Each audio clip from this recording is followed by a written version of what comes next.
एकादशी व्रत की महिमा बताई गई। बंधुओं, वैष्णव की 3 निष्ठाएं होती हैं। यदि आप वैष्णव हो तो ये 3 निष्ठाएं आपके जीवन में होनी अति अनिवार्य है। पहली, नाम निष्ठा। नाम नित्य जपा करो, चाहे कुछ हो जाए। मैंने एक दिन अपराध बताया था ना, अगर आप नाम जप से अधिक किसी अन्य क्रिया को मानेंगे तो ये अपराध है। नाम जप सबसे श्रेष्ठ है, इसलिए नित्य नाम जप जरूर किया करो ठाकुर जी का। सुबह करो, रात्रि में करो, चलते फिरते उठते बैठते कहीं भी करो। मंत्र का विधान है कि वो एक जगह बैठ के करना चाहिए, पर नाम तो आप अनवरत कभी भी कहीं भी बोल सकते हो, उसमें कोई दिक्कत नहीं। नाम जप, ये पहली निष्ठा है। दूसरी निष्ठा, तुलसी। या तो आपके कंठ में तुलसी हो या आपके अंग के कहीं भी, वैसे तो सबसे ज्यादा श्रेष्ठ गले को ही माना, कंठ में तुलसी का स्पर्श होना चाहिए। ये दूसरी वैष्णव की निष्ठा है। कंठी जरूर पहनो गले में, लेकिन फिर उसके बाद याद रखना, दूषित नहीं खा सकते आप कुछ भी। या तो ये प्रण ले लेना कि हम कुछ नहीं खाएंगे और कहीं और यदा कदा कभी चल जाएगा, कोई दिक्कत नहीं, तो कंठी उतार देना, मत पहनना। उसको पहनो तो फिर पूर्णता से ये बात निश्चित कर लेना, कंठ में जो जाए वो शुद्ध ही जाना चाहिए। और तीसरी निष्ठा होती है वैष्णव की एकादशी व्रत की निष्ठा। एकादशी के दिन बंधुओं अन्न में पाप का निवास होता है, इसलिए उस दिन अन्न का सेवन करना शास्त्रों में वर्ज्य बताया गया। परंतु 60 वर्ष से ऊपर के वृद्ध ज्यादा हो गए हों या बहुत छोटे बालक हों और अत्यंत रोगी व्यक्ति यदि घर में है तो उनको व्रत ना करें तो चलेगा।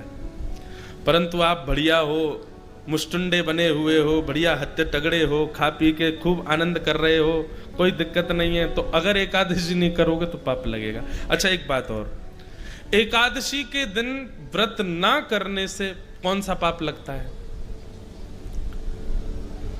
आपने जितने अपने पूर्व के पापों को गंगा स्नान से, तीर्थ यात्राओं से नष्ट कर दिया है, वो नष्ट हुए पाप पुनर्जागृत हो जाते हैं एकादशी के दिन अन्न सेवन करने से।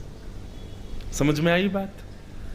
कोई नवीन पाप नहीं लगेगा, पर यदि आपने कोई पूर्व में पाप किए और उनको नष्ट कर दिया येन केन प्रायश्चित्तों से, परंतु एकादशी के दिन यदि आप व्रत नहीं करते हैं, अन्न खाते हैं, तो फिर वो पुनर्जागृत हो सकते हैं। अब जिसको पता ही नहीं है उसको तो कुछ नहीं होता होगा, लेकिन अब आपको पता चल गई है, यहाँ पंडाल में जितने बैठे लोग सबको पता चल, अब तो आपको करना पड़ेगा, अब आप पे कोई और चारा नहीं है। पर बंधुओं, कई बार ऐसा होता है कि ऐसे ऐसे लोग मिलने आते हैं, उनके घर वाले उनको जबरदस्ती खिलाते हैं, उनके घर वाले जबरदस्ती प्याज लहसुन बनाते हैं, क्या करें भाई? देखो, मैंने फिर वही बात कहूंगा, नाटक करना हम पे बहुत अच्छा आता है। एकादशी दिन वाले दिन ऐसा नाटक कर, हम डाइट पे हैं, आज हम केवल फल खाएंगे सुबह से शाम, हमको डॉक्टर ने कहा है। एकादशी के रूप में नहीं सही, डाइट के रूप में सही, फल खा लो, लेकिन एकादशी व्रत करो। एक बड़ी सुंदर कथा मैं कभी कभी सुनाता हूं। श्री नामदेव जी महाराज, वो एकादशी व्रत के इतने बड़े निष्ठावान थे, वो खुद तो करते ही थे, उनको यदि पता चल जाए कि किसी के घर में रोटी बन रही है तो उसके घर पहुंच जाते थे, चूल्हे में जाके पानी फेंक आते थे, बोले रोटी नहीं बनेगी आज, आज एकादशी है। अरे तो तुम अपने घर में करो, हमको क्यों रोक रहे हो? बोले नहीं, अगर मुझे पता चल जाएगा कि कोई रोटी खा रहा है तो मैं उसको खाने नहीं दूंगा, आज एकादशी है, आज व्रत करो। एक बार भगवान उनकी परीक्षा लेने के लिए एक ब्राह्मण का रूप धारण करके पहुंच गए, और भूख से व्याकुल ब्राह्मण, वयोवृद्ध ब्राह्मण का रूप धारण करके भगवान पहुंच गए, और नामदेव जी के द्वार पर जाकर के ऐसे गिर पड़े जैसे भूखा प्यासा आदमी। नामदेव जी दौड़ करके गए, अरे अरे अरे संत पधारे, संत पधारे, पैर धो इनके, पैर धो, चंदन लगाओ, इत्र लगाओ, माला पहनाओ। ठाकुर जी बोले, अरे भैया ये सब मत करो। बोले क्या हुआ, आप इतने व्याकुल क्यों? बोले भूख लगी है, 4 दिन से कुछ पाया नहीं है मैंने, जल्दी मुझे रोटी सब्जी दाल चावल कुछ खिलाओ।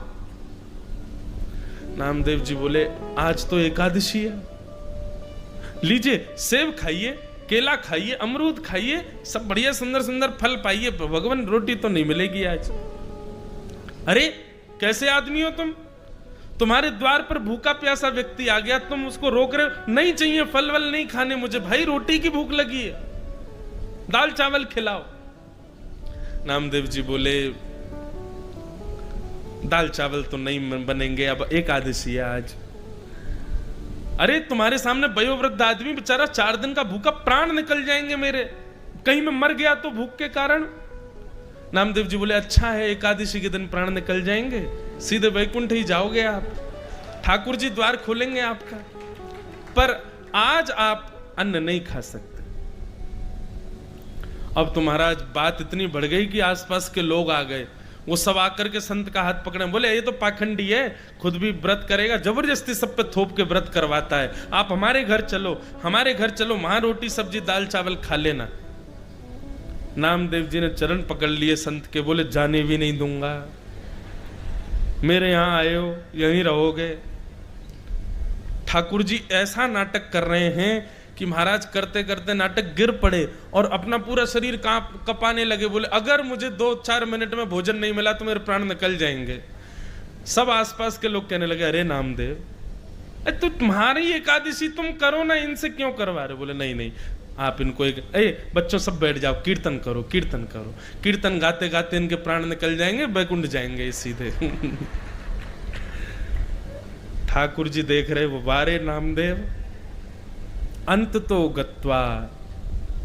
ठाकुर जी ने ऐसा नाटक किया कि जिस ब्राह्मण शरीर में गए थे उसके प्राण निकल ही गए, और जैसे ही प्राण निकले आसपास के लोग सब चिल्लाने लगे, चीखने लगे, नामदेव जी को भला बुरा कहने लगे, अरे तेरी भक्ति पर कलंक लग गया, तेरे द्वार पर आकर के एक संत मर गया, भूखा प्यासा बेचारा बिलबिला रहा था, दूसरों पर थोपता है अधिकार, अरे जा निकल जा हमारे गांव से, ऐसी भक्ति का क्या फायदा?